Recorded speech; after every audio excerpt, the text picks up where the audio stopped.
Welcome to Power Players by Origis, critical thinking to deliver the promise of clean energy.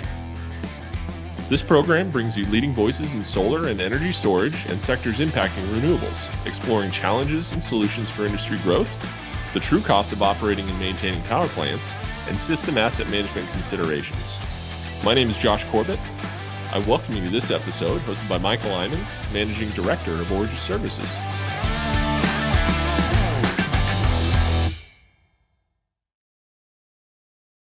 All right, welcome to the next episode of Power Players. Today we've got Cristin Lyons with ScottMadden. Cristin, as I understand it, you've been with ScottMadden since 1999 and working with their energy practice. You've got 25 years, oh my goodness, of experience helping clients to optimize their businesses as part of working at ScottMadden. And you lead client engagements to transform utility operations and enable the clean energy transition. That's a lot of words. We're going to find out what that means today. So talk to me a little bit about what you've been doing since 2018 and about ScottMadden's practice as a whole. So great to be here, Michael. Thank you. I've been leading the energy practice since 2018, and my personal background, most of the last 25 years, has been on the transmission and distribution side. So before taking this role, I actually led our firm's grid transformation practice, which is really central to how the energy transition is taking place. You know, the grid is completely critical to how we're going to migrate all of these new resources onto the system. So I've been intimately involved with those issues, frankly, since before they were cool. When I started in this, everybody just worried about whether or not the lights stayed on. And today we worry about what customers are interested in terms of their preferences. We worry about how clean the energy we are using is, what sources we're using, and how people are treated in the process. So it's a completely different ballgame today, and I'm very happy to be leading our practice in this era.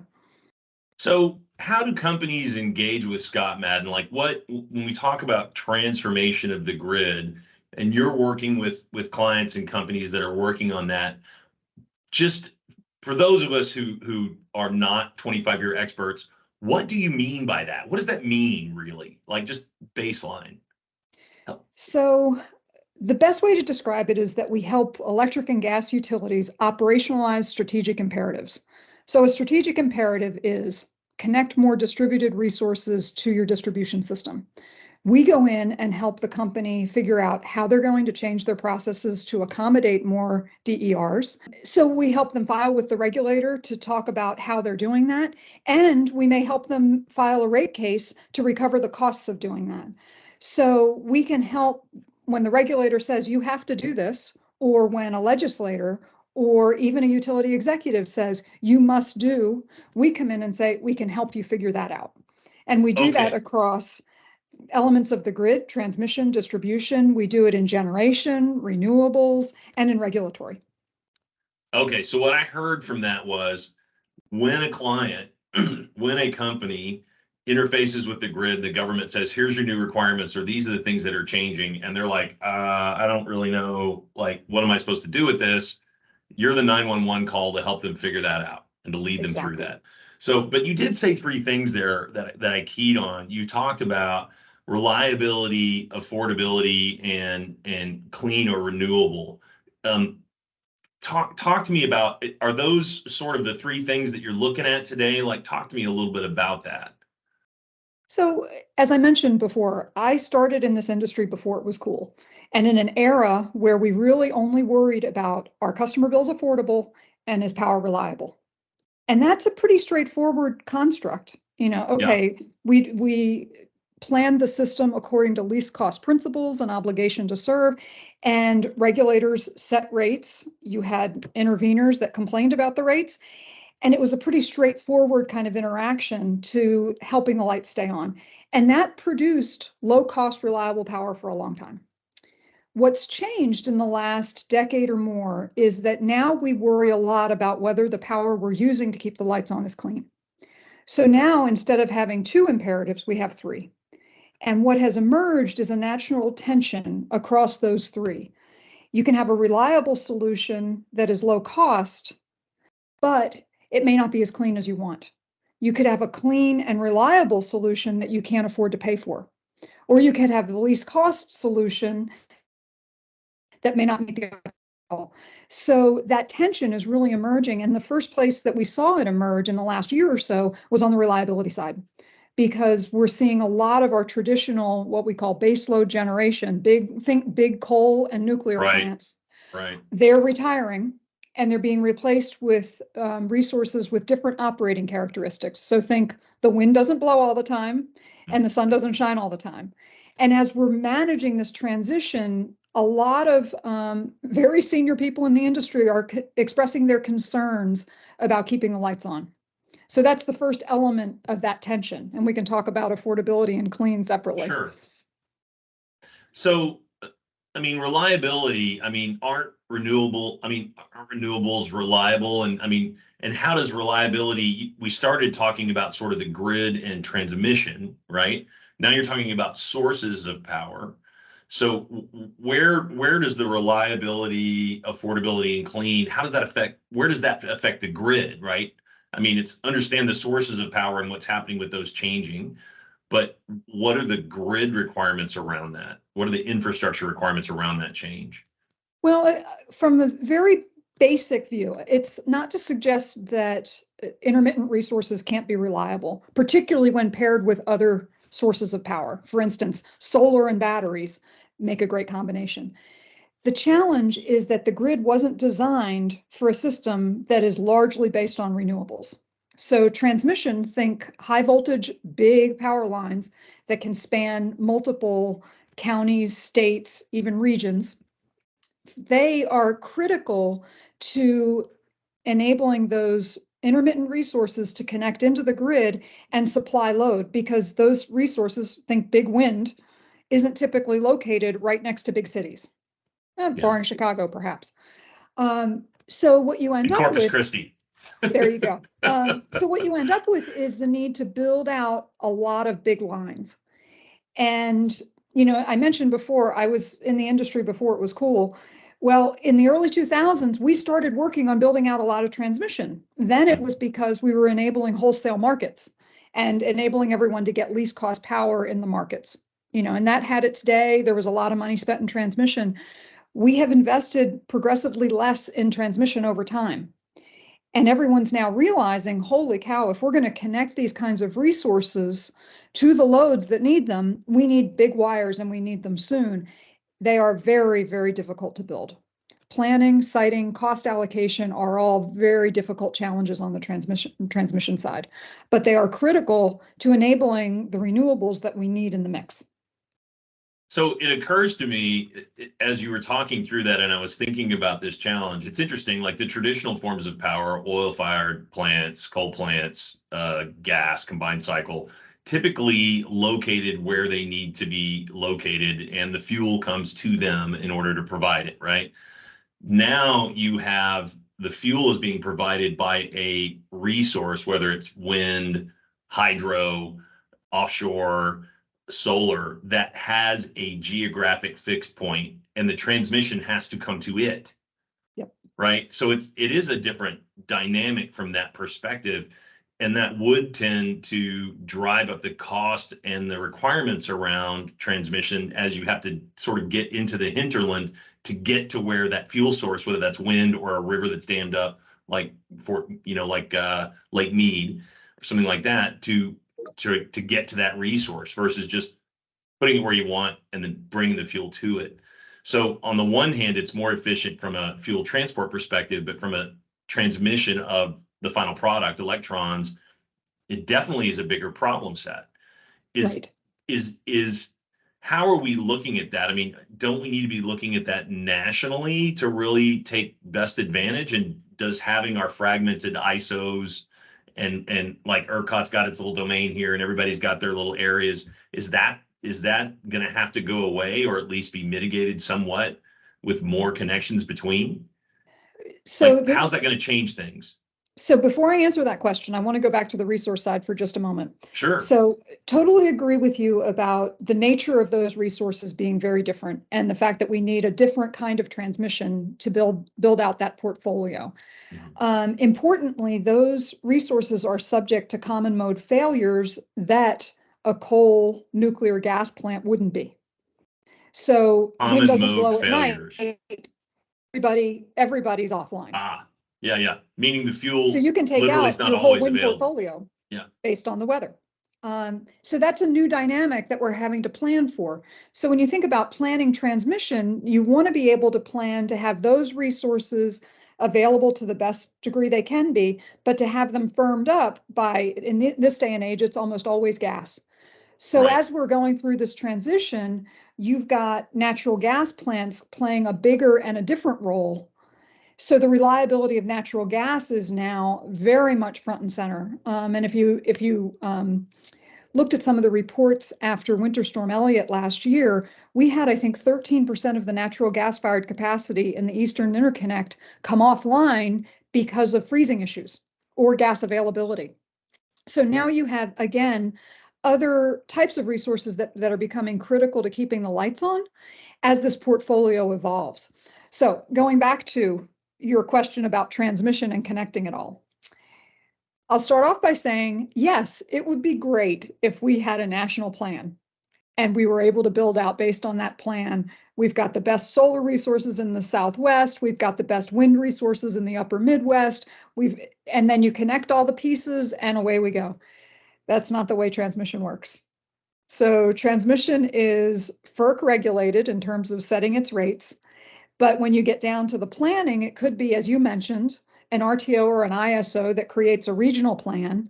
And then within that regional plan, you have state regulators that can approve or disapprove both the siting and permitting and the cost assignment to their customers. So you have many, many layers of approvals, and you can get all the way down into municipal approvals, depending upon what state you're in. So the idea of having a master grid plan that enables all these things has been talked about and wished for years.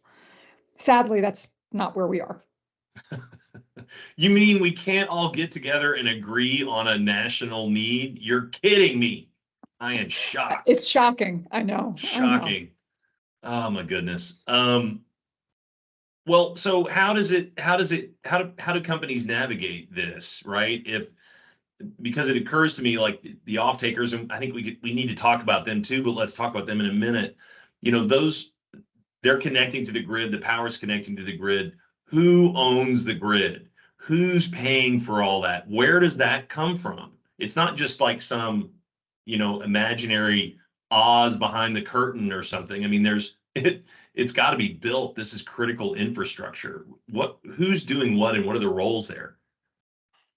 So utilities, whether they are investor-owned utilities or public power, own the grid, to answer your question. If you live in a city like Austin, then the municipality owns the grid. And so the grid itself, and you're pointing to something that's really important in this conversation, is that the grid is owned by a lot of different players. And those may or may not own all the pieces of the grid. So for instance, if you're in New York, the utilities own wires, but they don't own generation. If you're in North Carolina, where I am, the utility owns generation, transmission, and distribution. In New York, they're part of a market. In North Carolina, we're not. So when you ask about the roles, I hate to use a consultant answer, but it depends. Because the ownership is different, and frankly, the rules can be different. At the end of the day, so two things to take away. FERC regulates transmission and the rates that can be charged there, and sets the rules for markets and the way those transmission development processes evolve. States set the retail rates that companies can charge customers. So something occurs to me here. I mean, I'm sort of getting a mental image of little grid fiefdoms, where everybody sort of controls their little area. And then there's, every now and again, they'll get together and go, I'll give you some if you give me some, let's put a line in, and they do that. And then they created an economic, a contract or some sort of economic contractual reality to enable that. But that, is certainly not very efficient. Nobody's looking at it holistically. It's a bit haphazard, and certainly makes sense as to how we got here today. But where does that go from here? I mean, is this a federal government requirement that the federal government needs to step in? You said FERC earlier. I mean, these are electrons that are traveling and being sold and paid for. Would that not fall under interstate commerce and then fall under the federal government from a constitutional perspective? Like, why have we not been able to wrap our heads around this at a federal level?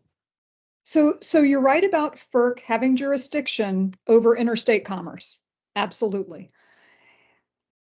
And there's absolutely a case to be made for more interregional transfer capability. So the ability to send electrons from the Midwest, the Mid-Continent Independent System Operator, the center of the country, to the Southeast or to the Northeast. Absolutely a case to be made for that. But when it comes to any given state, that state regulator can make the call on whether or not those costs get allocated to their customers and whether the benefits of that line are sufficient to them. And then they can make a decision on siting accordingly. So at the end of the day, all interests are local, and that's absolutely true in this transmission challenge that we have today. The FERC is working on a notice of proposed rulemaking that I believe they're going to issue an order on in 2024 that attempts, my personal belief is that it's going to attempt to get at how do you build out a backbone grid that can support the portfolio of resources we need. I think that's where we're headed. That's my hope. But FERC can only do so much when the states continue to hold the keys to retail rates and siting. Yeah, I mean, I think the corollary is the interstate system, right? You need sort of a national grid, which then all the local ones can sort of take an off ramp or an on ramp as they need to for their financial activities, whatever those are, or for the needs of their constituents and their ratepayers, which sort of brings. We talk a lot about the national highway system as a model for the grid. And I would like it noted that 20 plus years ago, when I started working in this field, that's what we were talking about, is how this is akin to the national highway system. And the need is as great, I believe, in terms of economic development and enabling the clean energy transition. But the parochial interests are much more difficult. And I think they've gotten more difficult over these past couple of decades. Yeah. It is a very, very difficult conundrum that we're in. So I hear you. So it's 20 years, hasn't been solved. We're looking for a new rules coming out from FERC, you said, this next year, 2024. So we'll look forward to maybe when those come out, we can do another one of these and talk through the changes. I think that would be a great additional follow-on episode, given the fact that there'll hopefully be some substantive changes. But in the meantime, while we have these sort of fiefdoms interconnected sporadically by, sort of little commercial treaties where somebody puts a line in, and I mean, that's kind of my mental model here. That means that your local, utilities, your off-takers, and your customers, really need to be considered in this. So talk to me a little bit about that relationship and sort of customers, off-takers, utilities, big loads coming in like data centers and things like that. How do they navigate this? What is their piece of this? And maybe just that was a big question. Maybe just take one at a time. What about utilities? What's their piece? Well, utilities are central to the entire thing. They have the rules by which people interconnect to the grid. They hold the bag on reliability. So when the regulator of, say, North Carolina wants to know what's happening from a reliability perspective, they ask the utility.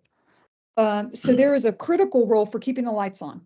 And depending upon the market, the region, the state you're in, the rules for getting those resources and grid plans approved differ. They differ all over the place. But the utility is central to getting all of that built in a way that keeps the lights on over time. I think I mentioned before this inherent tension across reliable, affordable, and clean. So if you look at where we're headed today, we made assumptions about load growth coming with electrification. So load growth, just to provide a little bit of context, has been de minimis, maybe 0.5% per year for decades. So we have not seen utilities having to manage a lot of load coming on. So we've been managing the challenges that I mentioned before, reliability, affordability, and clean, in a world where we expected load growth to increase a bit because of electrification as we move to electric vehicles and electrify heating, industrial processes, et cetera. So there were assumptions about load growing. But what we're seeing now, as of 2022, are huge loads coming online. So you mentioned before, we have load growth going from projected to 2028 at 2.9%. It's now moved in 1 year to 4.7% for the country, which means parts of the country are growing much faster. That sounds familiar. That there was a study done recently that was published, correct? That yes, talked a little bit about that. did it. It was very well done. Yeah. So that's, I think 4.7%, I think, was what you, I think, may have just said and what I recall. And you were saying it was over a 5-year period, it was 0.5% before. So that's really double in the same period. Are utilities even remotely ready to address that? I mean, one data center starts at 500 megawatts. I think what you're going to see, a couple of things, Cristin Lyons' best guess, we'll call it. We're going to start to see utilities have to ramp up quickly their ability to get this infrastructure in the ground. And in places where they have capacity on the transmission system, that's going to be pretty straightforward. It's in places where we're constrained already because of the issues that I talked about before, where we have to build new infrastructure to accommodate these loads that we're really going to struggle. Because as I mentioned, the permitting, cost allocation, all of that, it's not like we typically build out the grid in anticipation of what's coming, because we've been able to see what's coming at a pretty fair distance. And you can say, we're not going to hit a constraint on that line for another 10 years. We have time to address it. And now the constraint is showing up next year. Holy cow, what do we do with that? So utilities are starting to think about things like going in front of their regulators and saying, we have to pre-build. I've heard a number of clients talk about that idea of going before their regulator and identifying the need and say, fleet electrification, for instance, is going to be a huge challenge in this part of our network. We want to build out to meet it. Will you approve that? And I think we're going to see more and more of those, but the utility is going to have to really work with the regulator to find a model that works. I think the other thing that could happen is that as states see the opportunity for economic development, we may see states step in and say, you know what, we'll help, whether it's with siting, permitting, additional tax incentives to the company that's trying to locate a facility. I think we're going to start to see some give from an economic development perspective, because we run the risk of not meeting economic development opportunities, which would be a real shame given the world we're living in today. Yeah, I would say so. It occurs to me, we talked a little bit about utilities, but I think this naturally sort of transitions into talking a little bit about the large load providers, which today is increasingly data centers, so, to use a monopoly phrase, they sold 4 houses, they built their data center. Now they got to figure out where are they going to put this thing? How do they make those decisions? I mean, they're increasingly, like, if you're Google, Facebook, OpenAI, AI is going to be a big driver of this going forward, massive power requirements. And so you're one of these big entities. You've got your brand new data center that you need to go put someplace. How do you make that decision? Because you're looking nationally, even internationally, right? But it's a combination of factors. And if you don't have a wire to plug that thing into to get the power, you're dead in the water. So I have to assume that access to power is going to be critical, and the price at which you can get it. So you can change the economics of a facility by increasing the cost per kilowatt hour by 10 cents. That totally changes things. I also think we're going to start to see some of these big loads look at self-supplying a portion of their own power use. So they may say, okay, the utility can provide X amount of capacity in the next year. What if I'm able to provide on-site generation, combination of some sort of renewables with energy storage, battery, that can help see me through until I get everything from the utility. Or we may see circumstances in which they really move to some sort of a microgrid and self-supply almost entirely. I think that's a very expensive way to go. But if we see constraints that keep them from deploying these data centers, it could be that they would prefer to locate in the US rather than move abroad, as you mentioned. And if that's the case, we may see some very creative solutions from some of these large off-takers. Yeah, it occurs to me, microgrid, as you said, is going to be very expensive, and then you're going to deal with your own, intermittency issues and things like that. Connecting to the grid require, as a sole source may require maybe more load than it can really handle holistically or is ready for. It seems to me there's really a space for hybrid solutions where, these data centers come in, they connect to the grid, they've got some on-site storage, and then there's some back and forth, right? You can help to firm the grid with the batteries and the production that you have on site. You can do ancillary services, you can do voltage and frequency regulation, you can do reactive power, you can do, some give and take on the storage to help firm the grid up as a whole, and thereby getting to a lowest cost per megawatt or kilowatt hour, while at the same time providing a higher quality service in both directions. Am I just pie in the sky, or do you see that happening? I don't think that's pie in the sky at all. And I think we have seen there are providers that operate in organized markets that leverage customers to do just that. Demand response is a service.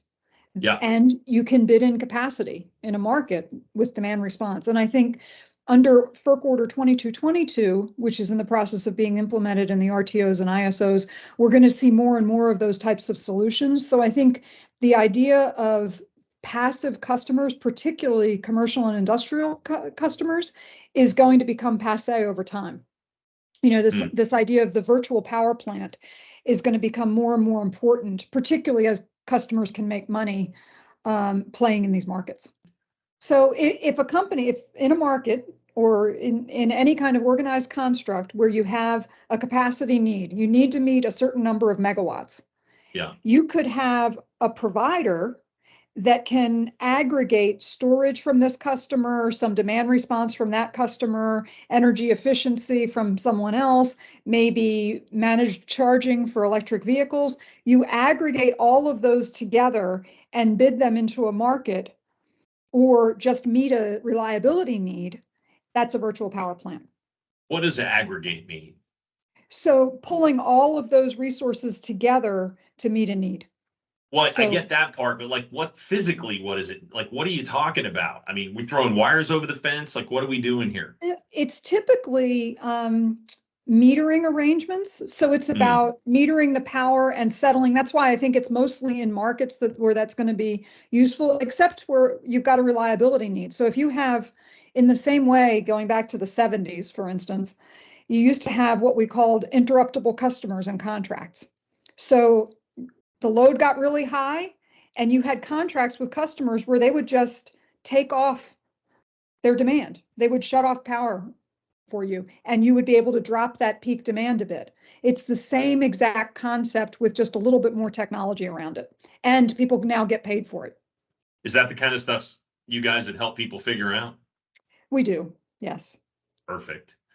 It occurs to me we haven't talked about the customers, which maybe is apropos given the fact that I think all of us as customers are sort of used to being last in this conversation. It seems, all this stuff happens and then somebody says, oh, by the way, here's your bill.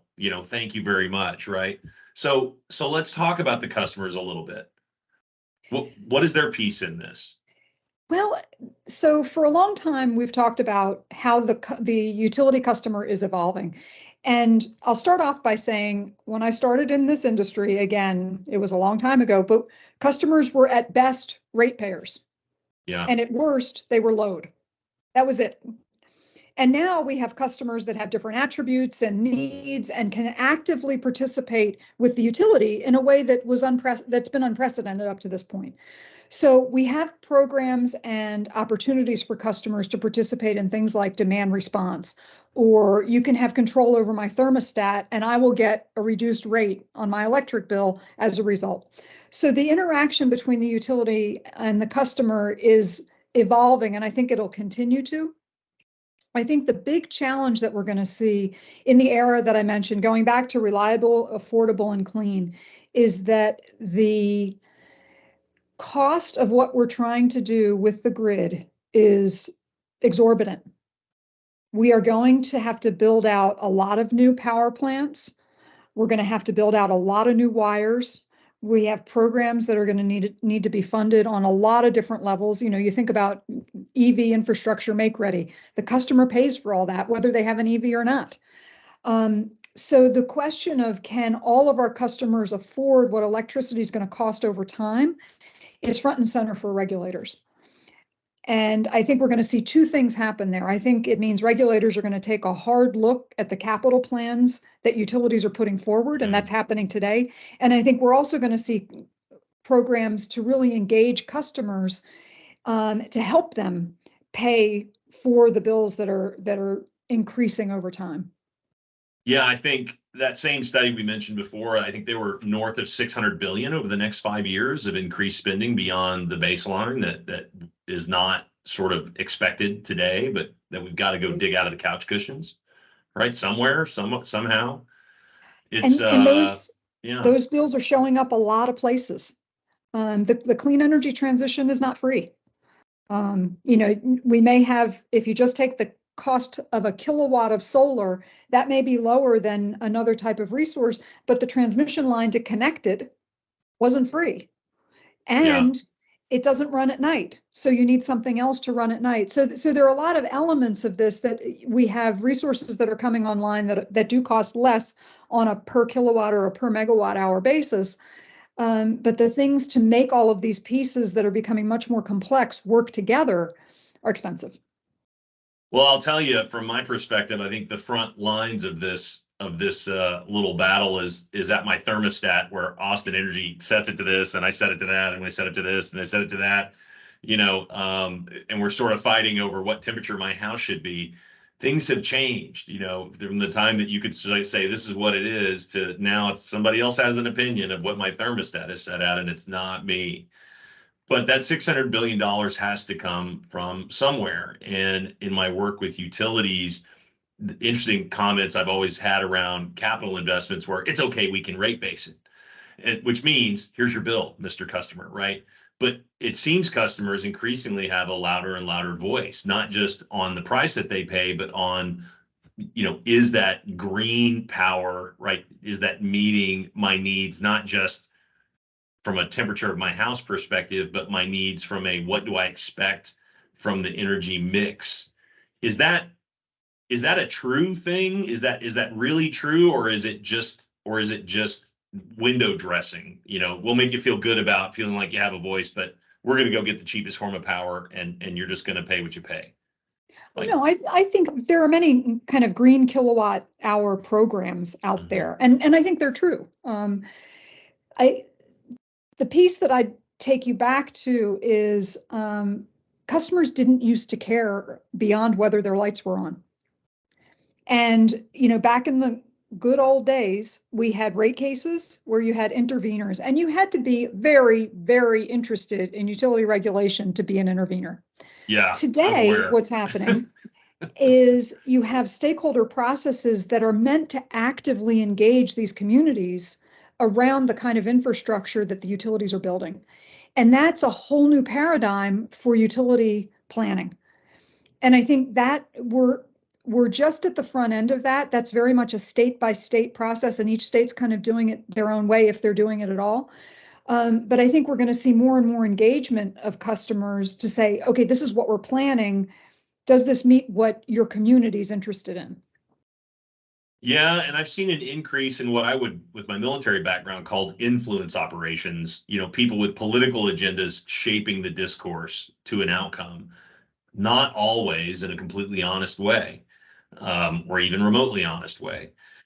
How do customers navigate that when you have people telling you BS, because it's coming from an agenda? I think it's on each of us to be responsible consumers of the products we choose to consume. Yeah. I think the utility industry, because it's complicated and regulated in a way most people don't understand, is more difficult to understand as an end-use consumer. But all of these proceedings are public. And if people are very interested, then they can go find out for themselves what's happening at their own utility commission. How is this program paid for? What are the components of my bill? And when they're not clear, they can call, whether it's the commission or their utility to find out more. I'll grant you there are other industries that may be easier to understand than this one, but I think it's incumbent upon all of us to be as well educated about what we're consuming as we can. I think that's true. I also think it's an impossible ask of the general population. People are not, to dig into your utility and understand. I think you said it earlier, right? You've got to really be motivated if you want to chase a rate case or something like that. And by motivated, I mean you need a lot of time and you need a lot of money and you need lawyers and you've got to, have somebody. It's not simple. And to be blunt, I don't think it was intended to be transparent structurally, right? Maybe that is changing. I don't know. Do you have a sense? Well, I think that's the goal of the stakeholder processes that many states are undertaking, is to open up the utility planning process to have more people engaged and educated about how it works. Yeah.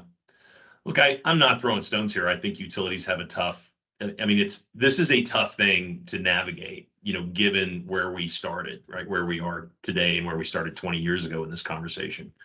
That said, I'm hopeful that we are moving forward. And I think the takeaway for me, the positive takeaway is that, customers, big load off takers have a voice.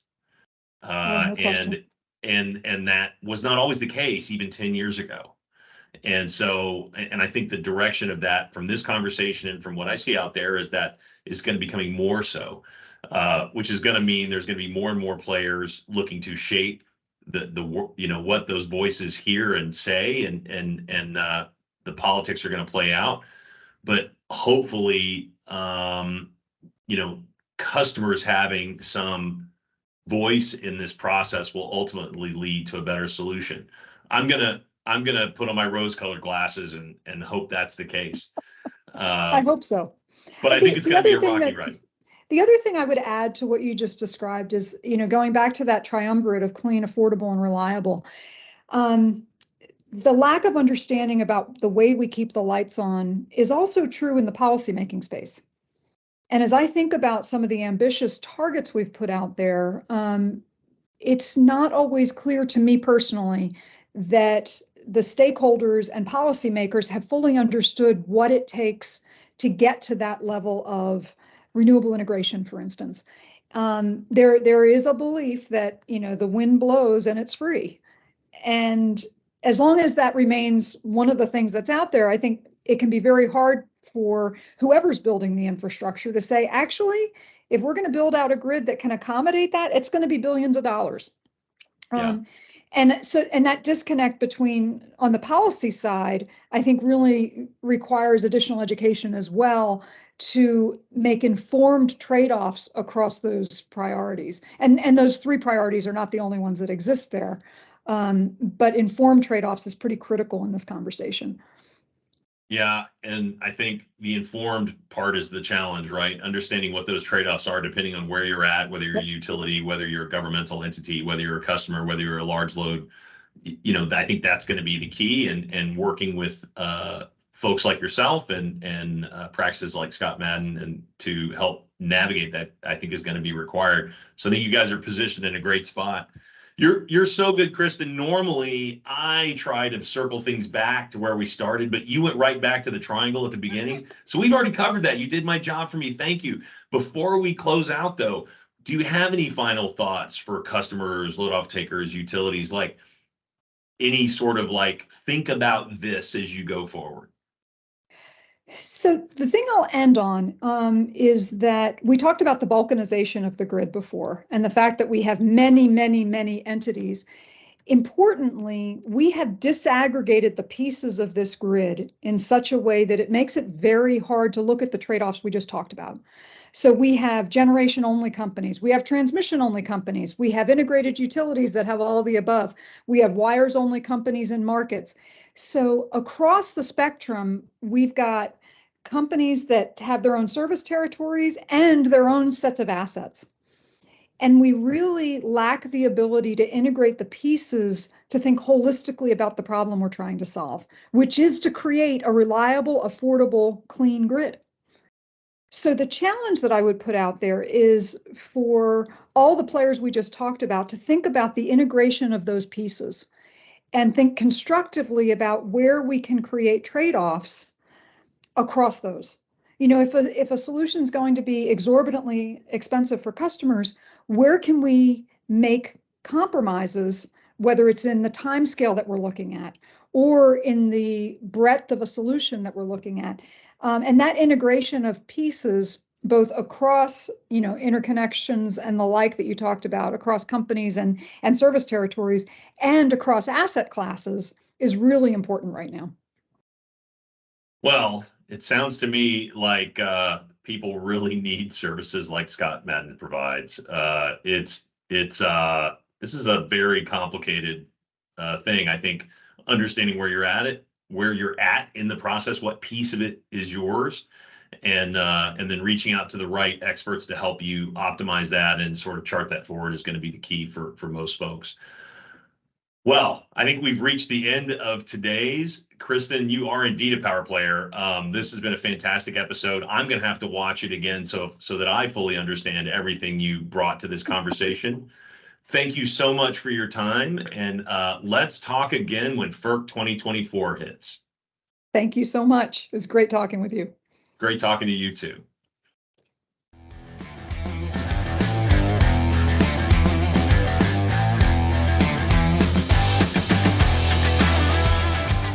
Find summary thoughts on this topic and more insights into operating your clean energy assets at origisservices.com.